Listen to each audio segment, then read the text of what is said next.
Assalamualaikum warahmatullahi wabarakatuh. Perkenalkan, kami dari kelompok 6 Inovasi Pembelajaran Pendidikan Kewarganegaraan. Di sini kami akan mempresentasikan mengenai atribut inovasi, keuntungan relatif, dan aspek status inovasi.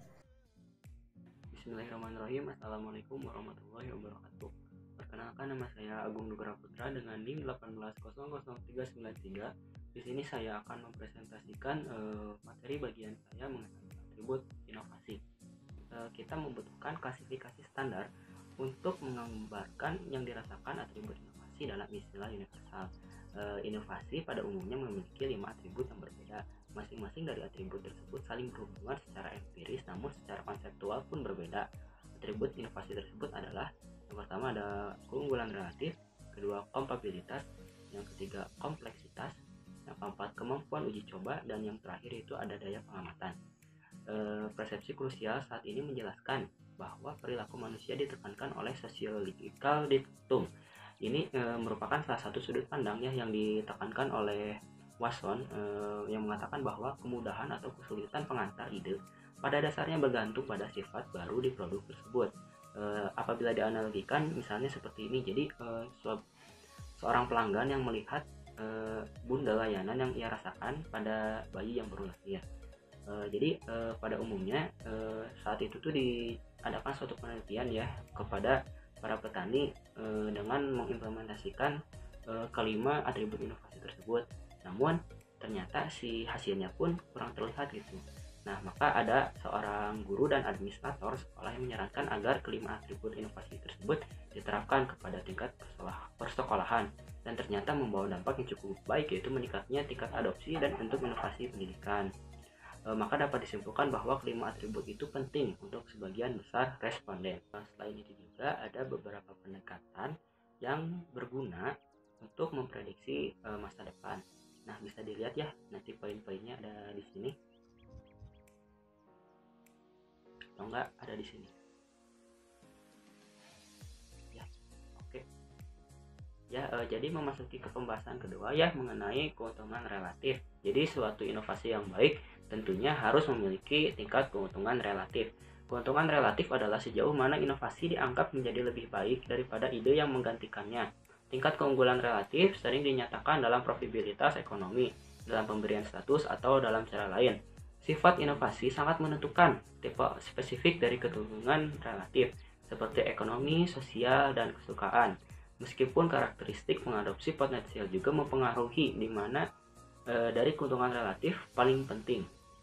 Nah, salah satu contohnya adalah kalkulator saku. Jadi yang pada awalnya dijual seharga $250 pada tahun 1972. Nah, dalam beberapa tahun terakhir berkat meningkatkan teknologi dalam produksi semikonduktor yang merupakan bagian terpenting dari kalkulator tersebut, berhasil memangkas biaya produksi yang cukup banyak, sehingga produk kalkulator tersebut selang beberapa tahun belakangan harganya menjadi tinggal $10 saja. Jadi ketika harga produk baru menurun secara dramatis selama proses difusi, maka tingkat adopsi yang cepat jelas dapat difasilitasi. Di sini kita melihat ilustrasi bagaimana karakteristik suatu inovasi berubah seiring laju perkembangan teknologi. Nah, selanjutnya yaitu mengenai aspek status inovasi. Jadi tidak diragukan lagi ya bahwa suatu motivasi bagi setiap individu mengadopsi inovasi adalah keinginan untuk mendapatkan status sosial untuk inovasi tertentu, bahkan seperti mode pakaian baru, mode sepatu, celana, dan lain-lain disampaikan kepada pemakaiannya. Banyak dari individu yang mengedepankan prestis dari inovasi tersebut. Namun ada juga anggota masyarakat lain yang mengadopsi mode pakaian sama namun masih belum menemukan prestis tersebut sehingga merasa tidak ada manfaatnya. Perlu diketahui bahwa kehidupan saat ini di satu sisi ada yang mengharapkan agar terus menerima sesuatu yang baru, namun di satu sisi juga ada yang menolak dengan adanya sesuatu yang baru. Prestis dari suatu mode pakaian tidak memiliki daya utilitas bagi para pengadopsinya, misalnya celana jeans gitu ya. Mereka mementingkan prestis, menganggap bahwa celana jeans tersebut terdapat merek terkenal di belakang saku belakang gitu ya. dan telah memenangkan penganugerahan dari berbagai event gitu. Jadi mereka yang memakainya itu ada ada kesan prestis tersendiri gitu. Jadi mereka ingin dilihat status sosialnya, maka ia rela menjadi pengadopsi inovasi tersebut. Jadi individu-individu tertentu yang mengadopsi pada waktu tertentu atau musiman lebih termotivasi oleh pencarian status sosial daripada nilai kegunaan atau utilitasnya. Dampak buruknya bagi mereka yang berpenghasilan rendah bisa saja sih memaksakan diri untuk membeli prestis dari barang tersebut. Memotivasi untuk mendapatkan status sosial nampaknya lebih penting bagi para perintis, pengadopsi awal, mayoritas awal, dan kurang penting bagi kaum mayoritas akhir dan kaum kolot atau laggards. Sekian dari saya, kurang lebihnya mohon maaf. Terima kasih. Perkenalkan, nama saya Indah Wulandari dengan NIM 1806270. Di sini saya akan menjelaskan mengenai adopsi inovasi dan kompatibilitas. Nah, adopsi suatu inovasi tentunya menghasilkan hadiah dan hukuman.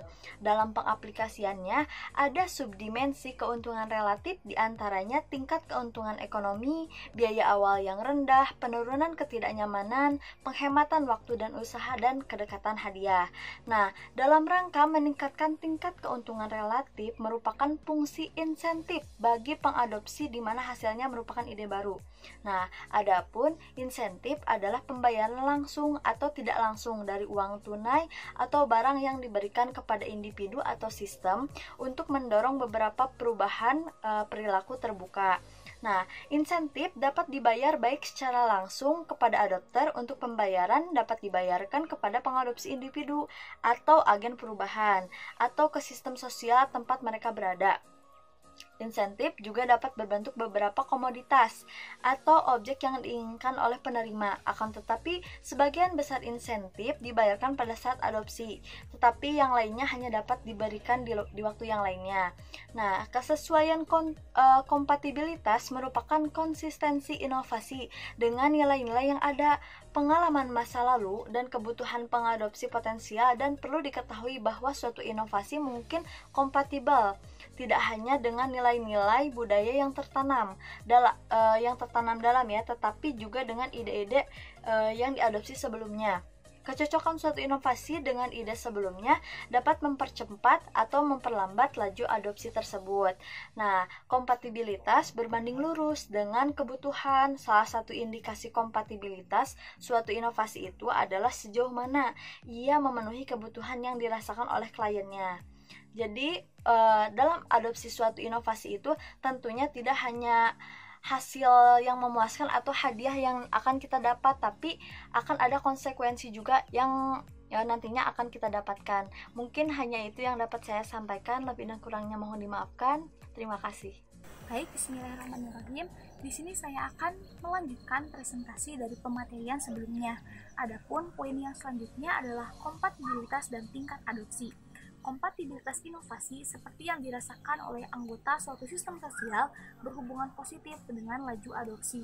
Adapun dari banyak studi menunjukkan bahwasanya kompatibilitas ini pun berhubungan dengan tingkat adopsi. Nah, walaupun seringkali korelasinya itu memang kurang signifikan, yang mana hal tersebut disebabkan oleh efek dari atribut yang telah dihapus dari statistik. Selanjutnya adalah teknologi cluster. Nah, teknologi cluster ini dapat terdiri dari satu atau lebih elemen. Batas-batas dalam setiap inovasi yang diberikan pun seringkali berbeda. Nah, dalam benak pengadopsi potensial, salah satu inovasi dianggap berkaitan erat dengan ide-ide baru yang lain. Selanjutnya adalah penamaan inovasi. Nah, nama yang diberikan dalam inovasi ini seringkali mempengaruhi kompatibilitas dan laju adopsi. Pemilihan nama sebuah inovasi memang cukup rumit, namun juga sangatlah penting. Namun, bagi pengadopsi potensial, mereka biasanya kurang menghiraukan terkait penamaan ini. Selanjutnya adalah positioning sebuah inovasi. Posisi dari sebuah inovasi cukup akurat untuk mengukur kompatibilitas dengan ide-ide sebelumnya. Nah, teknik posisi ini dapat digunakan untuk memudahkan pengenalan setiap jenis penemuan baru. Selanjutnya adalah reliability.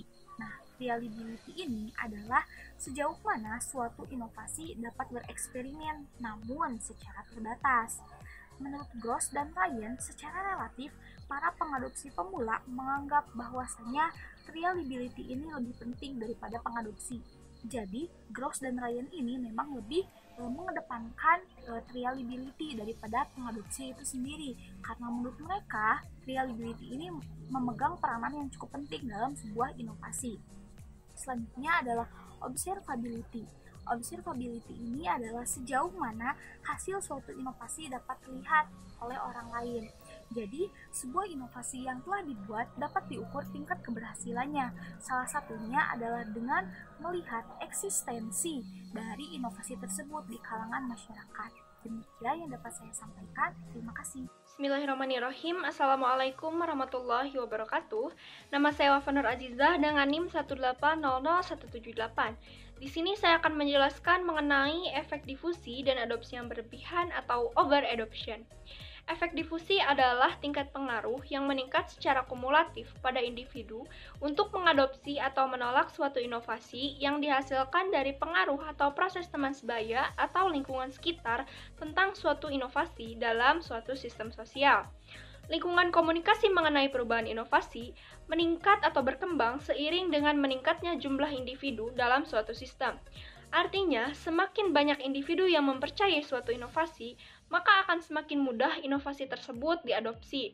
Namun, ketika tingkat informasi dan pengaruh jaringan yang menyertainya rendah, maka adopsi inovasi tidak mungkin dilakukan oleh individu tertentu. Suatu sistem sosial dengan jaringan komunikasi yang lebih dekat akan memiliki efek difusi yang lebih kuat dan laju adopsi inovasi yang lebih cepat. Adapun adopsi yang berlebihan atau over adoption adalah adopsi suatu inovasi yang dilakukan oleh seseorang individu, namun para ahli merasa bahwa individu tersebut seharusnya menolak adopsi inovasi tersebut. Ada beberapa kemungkinan alasan untuk adopsi berlebihan, termasuk diantaranya pengetahuan yang tidak cukup tentang ide baru dari pihak pengadopsi, lalu ketidakmampuan untuk memprediksi konsekuensinya, atau aspek pemberian status dari ide baru tersebut. Maka dari itu, terdapat 5 atribut inovasi yang dapat digunakan untuk mendeskripsikan suatu inovasi dan menunjukkan bahwa persepsi individu terhadap karakteristik-karakteristik ini merupakan prediksi dari tingkat adopsi. Di antaranya keuntungan relatif, kompatibilitas, kompleksitas, trialabilitas, dan dapat diamati. Sekian yang dapat saya sampaikan, lebih kurangnya mohon maaf. Terima kasih.